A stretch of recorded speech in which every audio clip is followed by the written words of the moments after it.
ناظرین، میں آپ کو اپنے YouTube channel the world today, یعنی کہ دنیا آج کی دنیا میں خوش آمدید کہتا ہوں۔ آج کا موضوع جو ہے وہ حالات کی مطابقت سے بڑا اہم ہے۔ اگر جوزف بائیڈن امریکی صدارتی انتخابات جیت جاتے ہیں، ایک سوالیہ نشان ہے، کیونکہ اب تک آج جیسے اکتوبر کی 25 تاریخ ہے اور تقریباً ہفتہ رہ گیا ہے امریکی انتخابات میں، جو کہ 3 نومبر کو ہوں گے۔ 5 کروڑ کے قریب امریکی ووٹرز نے اپنا حق پہلے استعمال کر لیا ہے، پوسٹل بیلٹ کے ذریعے، ارلی ووٹنگ کے ذریعے۔ اگر جوزف بائیڈن جو کہ ڈیموکریٹک پارٹی کے صدارتی امیدوار ہیں، اور کاملا ہیرس جو کہ نائب صدر کی امیدوار ہیں ڈیموکریٹک پارٹی سے، وہ امریکی انتخابات جیت جاتے ہیں اور ڈونلڈ ٹرمپ کو شکست دے دیتے ہیں، تو امریکہ کا مستقبل کیا ہوگا، دنیا کا مستقبل کیا ہوگا؟ کیونکہ یہ بات صحیح ہے کہ ابھی تک امریکہ جو ہے وہ ایک عالمی طاقت ہے، پہلے نمبر پہ ہے، چاہے اس کی معیشت جو ہے اس کو جھٹکے لگے ہوں، کرونا وائرس کی وجہ سے، جو پینڈیمک کی وجہ سے نقصان ہوا ٹریلینز آف ڈالرز کا، مگر امریکہ ابھی بھی اتنا طاقتور ہے، ٹیکنالوجیکلی، ملیٹریلی، سیاسی طور پہ، ایون معاشی طور پہ۔ تو ہمیں 4 نکات پہ غور کرنا ہے کہ اگر ڈیموکریٹک پارٹی امریکی انتخابات جو نومبر 3 تاریخ کو ہوں گے وہ جیت جاتی ہے، پہلا جو نقطہ ہے وہ یہ ہے کہ جیسے کہ جوزف بائیڈن نے جب انہوں نے صدارتی مہم شروع کی، اس میں واضح طور پہ کہا کہ اگر وہ صدر منتخب ہو گئے تو سب سے پہلا کام وہ یہ کریں گے کہ جو ڈونلڈ ٹرمپ نے بحیثیت صدر 7 مسلم ممالک کے شہریوں پہ پابندی عائد کر دی تھی کہ وہ امریکہ نہیں آ سکتے، وہ اٹھا لیں گے۔ یہ ایک بہت بڑا قدم ہوگا۔ دوسرا ان کا وعدہ یہ تھا کہ نسلی امتیاز کے تناظر میں جو بھی ٹرمپ کی پالیسیز تھیں، اسلام دشمنی، اسلامک فوبیا کے تناظر میں، ان پالیسیز کو وہ رول بیک کریں گے، اسے ریورس کریں گے۔ اور جو تعصب پہ مبنی ٹرمپ ایڈمنسٹریشن کی پالیسیز تھیں افرو امریکنز کے بارے میں، اس کو وہ بدلنے کی کوشش کریں گے۔ ایک نیا امریکہ جو ہے وہ کوشش کریں گے کہ وجود میں آئے، ایک ایسا امریکہ وجود میں آئے جہاں پہ نسل، زبان کی بنیاد پہ تعصب نہ برتا جائے۔ دوسرا نقطہ جو ہے وہ یہ ہے کہ، اور بہت بڑا چیلنج ہوگا جوزف بائیڈن کے لیے، کہ ان کو ایک ایسی معیشت ملے گی جو کہ تباہ حال ہے۔ لاکھوں امریکی بے روزگار ہو گئے ہیں، پینڈیمک کی وجہ سے تقریباً 14 لاکھ کے قریب امریکی جو ہیں، 13-14 لاکھ کے قریب امریکی جو ہیں شکار ہو چکے ہیں اس کا، اپنی جانوں سے ہاتھ دھو بیٹھے ہیں۔ تقریباً $3 ٹریلین کا نقصان ہوا ہے امریکی معیشت کو۔ تو میں یہاں پہ یہ کہنا چاہوں گا کہ ہوم ورک تو کیا ہے ڈیموکریٹک پارٹی نے، مختلف پالیسی گروپس بنائے ہیں معیشت کے بارے میں، خارجہ پالیسی کے بارے میں، اور جو مختلف یہ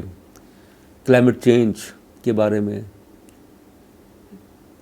چین کے بارے میں کہ چین کے ساتھ تعلقات، ایران کے بارے میں، ایون جنوبی ایشیا کے بارے میں۔ تو ان کا ہوم ورک تو ہے، کئی مہینوں سے وہ اس پہ کام کر رہے ہیں، کئی 100 لوگ ان پالیسی گروپس میں شامل ہیں ڈیموکریٹک پارٹی کی طرف سے۔ اور ان کی یہ حکمت عملی ہوگی کہ جیسے ہی اقتدار ان کو ملے، مطلب بیچ میں ٹرانزیشن کا ٹائم ہے، 3 نومبر سے لے کے جنوری تک کا ٹائم ہے کہ اس میں پھر وہ، مگر جیسے ہی جوزف بائیڈن وہ حلف اٹھائیں امریکی صدر کا، تو وہ یہ چاہیں گے کہ اسٹیپ بائی اسٹیپ، یعنی کہ جلد بازی کی کوئی ضرورت نہیں، مگر جو بھی ان کی پالیسیز خارجہ امور کے بارے میں، داخلی امور کے بارے میں، ایک بڑا ملک ہے امریکہ، ایک طاقتور ملک ہے، پوری دنیا پہ اس کا اثر ہے، تو وہ پالیسیز جو ہیں اس کو اس پہ عمل درآمد کریں۔ مگر تیسرا نقطہ یہ ہے کہ یہ سب کچھ منحصر ہے، مطلب خواہشات جو ہیں ڈیموکریٹک پارٹی کی، اگر وہ الیکشن جیت جاتے ہیں، یہ منحصر ہے کہ اگر امریکی انتخابات میں ڈیموکریٹک پارٹی کو سینٹ میں اکثریت حاصل ہو، ہاؤس میں اکثریت حاصل ہو، یعنی کانگریس میں، کانگریس کے 435 ممبرز، ہاؤس آف ریپریزنٹیٹیوز کے 435 ممبرز اور سینٹ کے 100 ممبرز، اس میں ان کی اکثریت ضروری ہے، خاص طور پہ سینٹ میں، کیونکہ سینٹ جو ہے وہ ایک ایسا ادارہ ہے جو کہ خارجہ امور کے معاملات میں فیصلے کرتا ہے، چاہے وہ ایران کی نیوکلیئر ڈیل ہو، چاہے وہ چین کے بارے میں ہو، چاہے وہ کشمیر کے بارے میں ہو، چاہے وہ یورپ کے بارے میں ہو، چاہے وہ فارن ایڈ بل ہو۔ تو اگر سینٹ میں ڈیموکریٹک پارٹی کی اکثریت حاصل ہو جاتی ہے تو بائیڈن ایڈمنسٹریشن کے لیے آسان ہوگا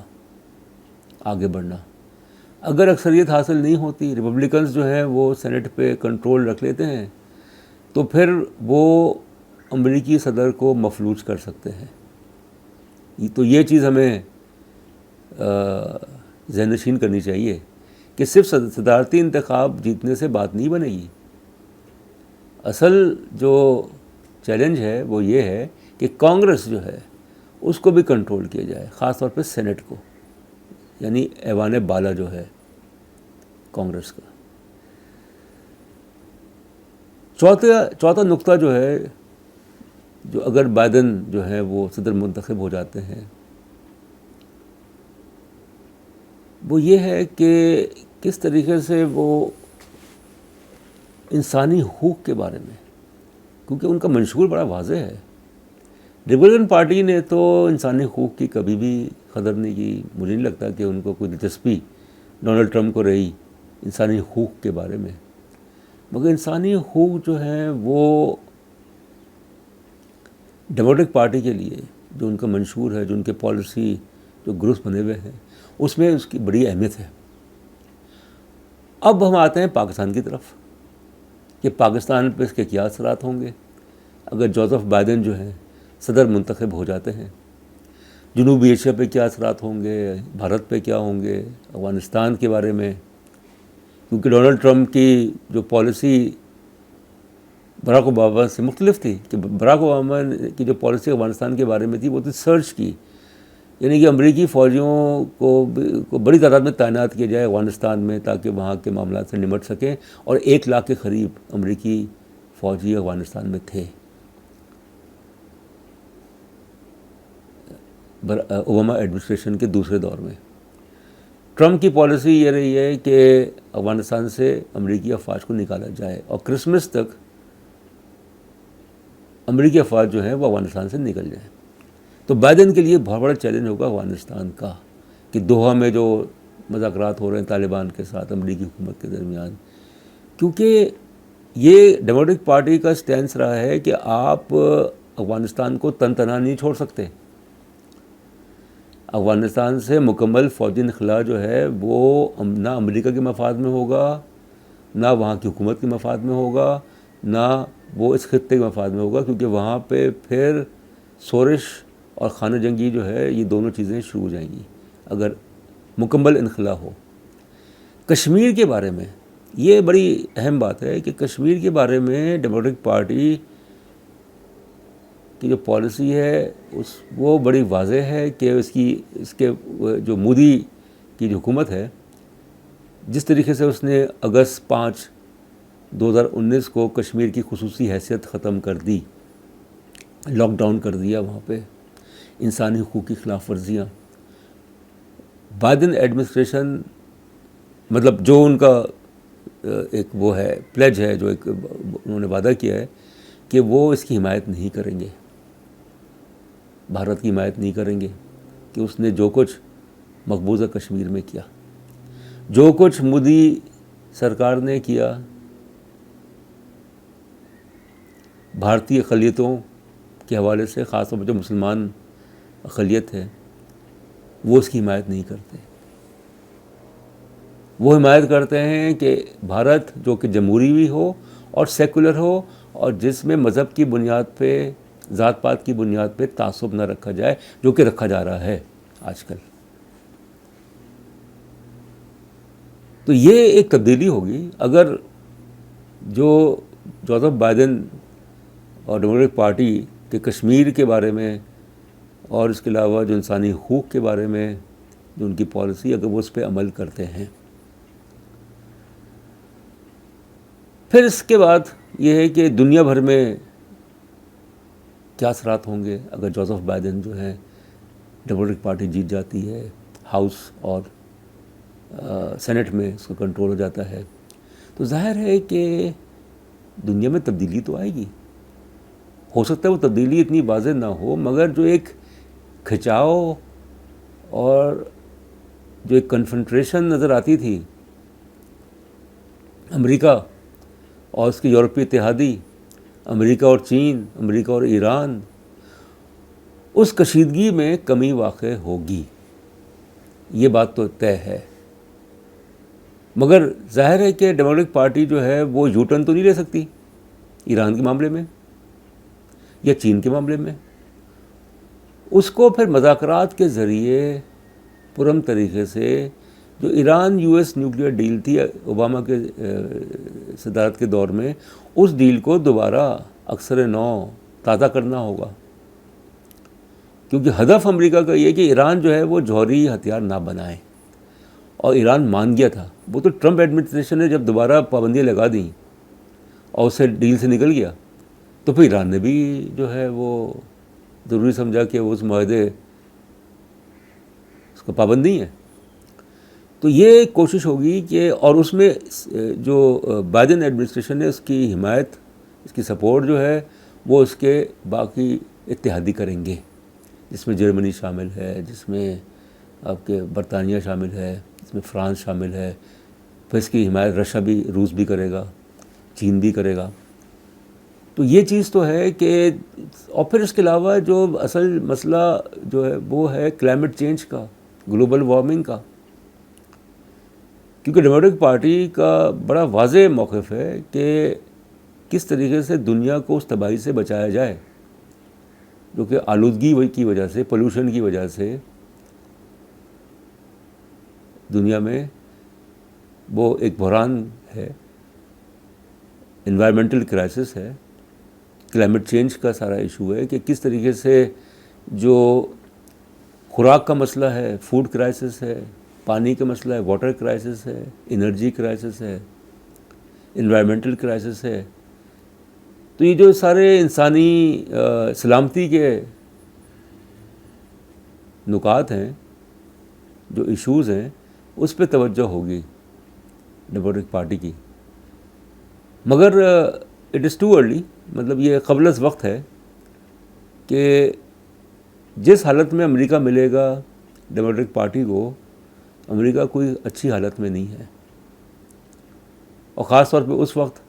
اس صورتحال میں کہ وہاں پہ جو داخلی جو وہ ہیں ایشوز ہیں، ریس کے، نسل پرستانہ جو جذبات ہیں، اس کو ڈیموکریٹک پارٹی کس طریقے سے قابو کرتی ہے، کیونکہ جو اکثریت ہے افرو امریکنس کی، رنگدار لوگوں کی، جو اکثریت ہے مسلمانوں کی، امریکن ووٹرز جو ہیں، وہ ان کا جھکاؤ جو ہے اب ڈیموکریٹک پارٹی کی طرف ہے۔ تو کیا اتنے سارے مسائل اتنے سارے چیلنجز جوزف بائیڈن کی ایڈمنسٹریشن جو ہے وہ اس کو قابو پا سکے گی؟ کر سکتی ہے اگر اس میں جذبہ ہو، کر سکتی ہے اگر وہ مفادات کی سیاست نہ کرے، کر سکتی ہے اگر وہ واضح ہوں اپنے منشور کے بارے میں، کر سکتی ہے اگر وہ چاہیں کہ امریکہ کا جو تصور ہے ایک جمہوری ملک، ایک ایسا ملک جس میں مذہبی رواداری، جس میں نسلی منافرت اس کی حوصلہ شکنی کی جائے، وہ امریکہ چاہیے واپس۔ لیبرل پارٹی خود کہتی ہے ہمیں پرانا امریکہ چاہیے، ہمیں وہ امریکہ نہیں چاہیے جو کہ ٹرمپ کے دور صدارت میں دیکھنے کو مل رہا ہے۔ بہت شکریہ۔